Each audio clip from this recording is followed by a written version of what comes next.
Coming to paperback and e-readers everywhere, East-themed horror of the Hyena Woman. Hell's aspiring angel takes on a wicked werewoman in this action-packed, all-new East-themed series adventure. Pre-order your copy of East-themed horror of the Hyena Woman on Amazon.com today. I have a critical question for DC Comics. There are currently 19 people who are a part of the Batman family. So why is crime continuing to remain out of control in Gotham City? Now, the reason why I asked that critical question to DC Comics editorial is because the Batman family currently has 19 members that are a part of it right now. And those include Batman, Robin, who is your Damian Wayne, and it also includes Nightwing, Red Hood, Red Robin, or Robin, depending on what story he's in, Tim Drake, Batgirl, who is either Barbara Gordon, Cassie Kane, or Stephanie Brown, who sometimes goes as Spoiler, and sometimes Barbara Gordon goes as Oracle. Then there's your newer characters like Clown Hunter and Ghostmaker and The Signal. Then there's Batwing, The Huntress, Batwoman, Miracle Molly, Catwoman, and Commissioner Gordon. There are more people in the Batman family today than there were in the 1930s when Batman first came out. Now, when Batman first came into comics, it was basically him all by himself until he got his sidekick, Robin the Boy Wonder. And it seemed like Batman had a bit more control over crime back in the day when it was just him and Robin patrolling Gotham City. Now, I find it interesting that in today's Batman comics, where we have practically almost 20 people patrolling Gotham City, that Gotham City's crime remains completely out of control. You would think that with having more members of the Batman family, you would have the Gotham City's crime rate coming down. I mean, if you would to add more people to a unit that was fighting crime, you would think that this would lead to a reduction of crime in Gotham City. Unfortunately, many writers at DC Comics don't really understand how things work in the real world, and that's why your Batman comics over the last couple of years have become extremely dysfunctional as I see it. Because if you're going to have all of these members of this Batman family and this Batman family basically expanding to the point where they're becoming a police unit, you would think that that unit would have some sort of results to show for its actions. Because if you had one man going out here and he was supposed to make a difference with his exceptional abilities like Batman, you would think many of the individuals he trained would have a more significant impact on the crime in Gotham City. Because if you're thinking critically about Batman, you would say, okay, one man would make a difference in Gotham City, but if you were to expand your Batman and have him going out here and training multiple people, all of those people would make a significant difference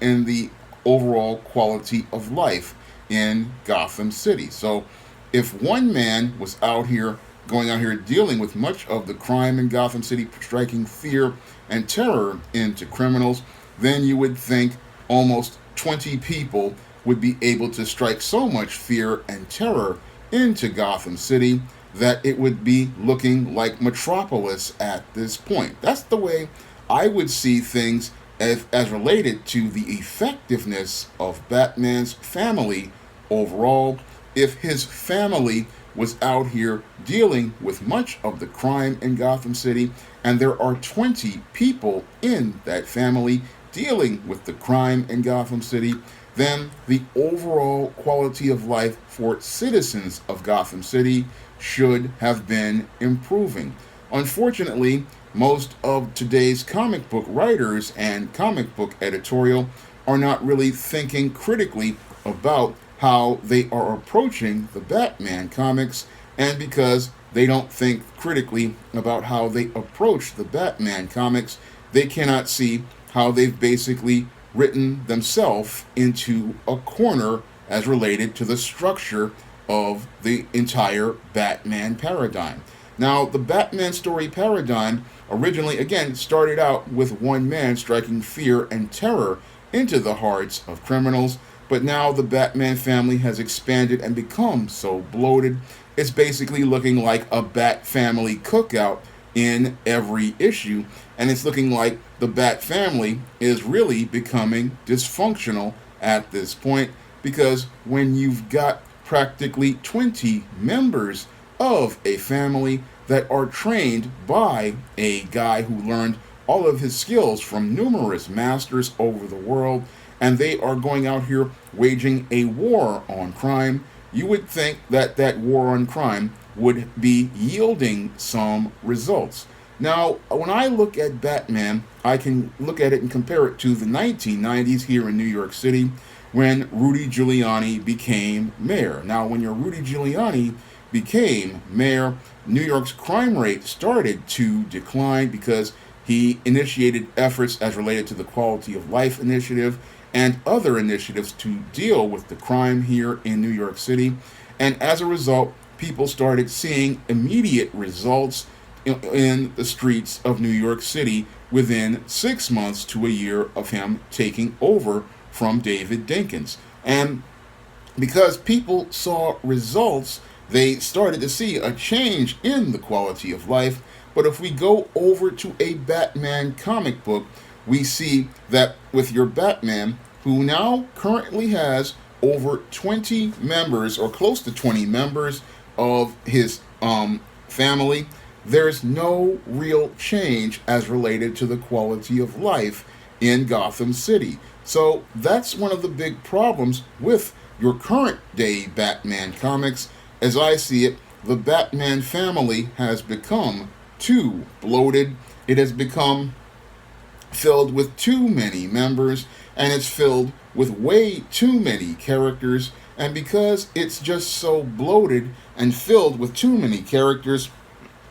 it's hard to see if Batman is actually making any sort of difference as related to crime. Now, there's a similar problem with the Superman family over at DC Comics. There are too many super characters, and again, when you have too many derivatives of a character, what that does is it makes it where that hero no longer is distinct, and their mission practically winds up becoming so blurred that you really cannot focus on what is important about this character or why we should care about this character. And that's really what's happening with Batman right now. It's hard to see how he is making a difference, because if everybody is putting on costumes and going out here and fighting the same fight that Batman is fighting in Gotham City, then it's hard for him to strike fear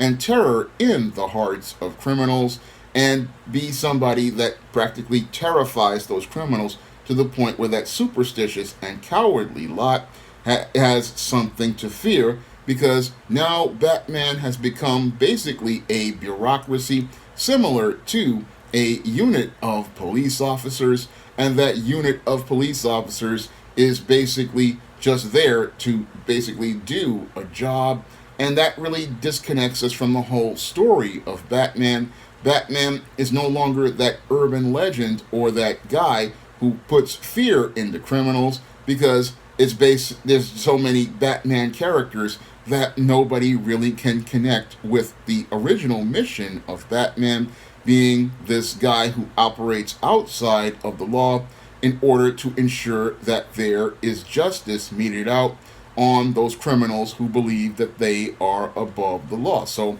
when I look at the current state of Batman, it's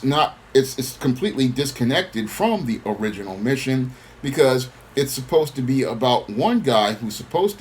learned all these skills, became the world's greatest detective, and is out here looking to strike fear and terror into the hearts of criminals as he goes out here and solves those crimes that the police can't solve, or deal with those criminals that are above the level of your standard detectives and police officers who believe that they are above the law. So we've really went far away from that whole concept of Batman, because most of the people at Warner Discovery, Warner Brothers, or whatever they're called, they are looking at trying to go out here and maximize profits as related to the Batman franchise, as related to merchandising, and making more characters makes them more money, and the more characters that are related to the Bat family wind up making them far more profits. So that's why we just keep seeing over 18 characters in the Batman family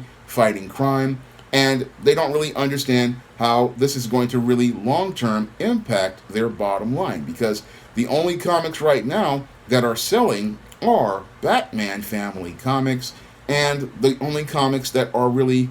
people are interested in are Batman family comics. And that's a big problem, because we're not seeing the overall DC universe at this point, because your Discovery Time Warner currently is so busy merchandising Batman that they don't even understand how they're really diluting the value of the Batman character, and they're diluting the Batman property by going out here and, as I see it, oversaturating the market with way too many Batman characters. And now that there are so many Batman characters in Gotham City, they have practically diluted the Batman story to the point where it has no substance whatsoever. Because if you take that critical look at the Batman family at this point, there are again 18 to 20 characters inside of Batman's universe. And if with this many people going out here working with Batman,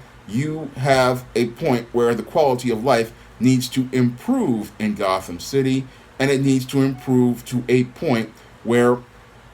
it would be where Batman would have to start focusing on other things. Now, to me, the most optimal situation as related to Batman would be what I saw back from the 70s to the 90s, where we had a small Batman family. Now, in the 70s and the 90s, you could easily see Batman making sense as a character, because the limited amount of characters made it where your Batman was focused on his mission, and him having it just be him and Robin from the 70s to about the 90s made logical sense. And you might have had Batgirl coming in for a case here or there, but the Batman family was basically about 2, maybe 3 characters in the prime DC universe. And then in the 80s we had Robin become Nightwing, and then we had the tragedy with Jason Todd, which I believed helped the Batman and Bruce Wayne character grow, in making him realize he didn't have all the answers, and he was in a place where he was in an emotional state, and he took on a partner who just wasn't ready. So that gave the character some depth and some flaws. And then we had the introduction of Tim Drake, a character who just wanted to just become like the world's greatest detective, so he fit organically into the story as becoming Robin. And then we had Azrael, and he was operating on his own solo. And by the 90s, it was just Batman, Robin, and then you had Nightwing, who was on occasion coming into Gotham City. He wasn't there full time. And you didn't have a Batgirl at the time, so you didn't have too many characters flowing in. And then maybe by the mid-90s, we had the Birds of Prey, and the Birds of Prey fit in organically because the Birds of Prey took on cases that Batman wasn't able to because he was too busy. But you only had maybe about 6 members of the Batman family overall. You had your Batman, you had your Tim Drake Robin, you had Nightwing, who was going to Bloodhaven, so he wasn't in Gotham City. And then you had the Birds of Prey, who were operating out of the Clock Tower. So you had the Huntress, you had Oracle, and Black Canary, and they were operating out in the Clock Tower. So they were operating on cases that were outside that Batman couldn't focus on. So that brought some balance to Batman, but it made it where the ratio of heroes was not disproportionate to the ratio of people in Gotham City. And you could believe that 6 people fighting crime in Gotham City would not be something that would basically make it where your Batman had what I believe to be the basis of an entire police precinct under him. So today, your Batman family is just too bloated, it's just too large, and as I see it, if you have a Batman family this bloated, it should be making a difference in Gotham City, but writers want us to suspend our disbelief and make us believe that, 15 people or 18 to 20 people in Gotham City, that they are just going to continue having to deal with all of this craziness in Gotham. But as I see it, from looking at Rudy Giuliani's New York, that wouldn't be the case. You would see some significant difference, and that's the big problem with Batman stories and Batman story structure, because right now there are too many characters in the form, and all of those characters are putting weight on the structure of Batman stories, and they're making it where what makes the Dark Knight distinct and what makes the Dark Knight's mission important really be significant to make the reader care about them. As I see it right now, there needs to be a paring down of the Batman family, because there are just too many characters, and when there are too many characters, it's hard to connect with your main character, and it's hard to care about your main character, because if there are, again, 20 people in Gotham City, then why should anybody be scared of Batman? That's a critical question DC's editors really need to think about as related to Batman's character, because when you've got 18 to 20 characters out here looking to do the exact same thing that Batman does, then what makes Batman special to readers, and what makes readers want to go out here and spend money on a Batman comic? I mean, the big problem today right now is that DC cannot get any other book but Batman to sell. But the whole thing is, if you've got too many Batman books out there and too many characters in his world, then his sales are going to drop even further, because there's nothing special about Batman, and that's something DC really needs to think about, because as I see it right now, the Batman family is too large, and that's creating Batman family dysfunction, and that dysfunction may do damage to DC Comics and the brand of Batman. Now, if you want to see me do more comic-related videos like this, you can donate to my Patreon, my PayPal, or my Cash App by clicking the link in the description box. And if you want to try my first comic, Eastine, No Good Deed, you can find it on Kindle for 99 cents on Amazon.com. And if you want to try my upcoming comic, John Haynes at Death's Door, I will be launching that Kickstarter soon, and I hope you'll be there to put in a pledge for the first full John Haynes comic. That's all I have to say for this video. You can comment, rate, and subscribe. Now available in paperback and e-readers, ISIS Legacy. The sorority secrets of the goddess next door are revealed in this all-new ISIS series adventure. Get ISIS Legacy in paperback and e-readers at online booksellers everywhere.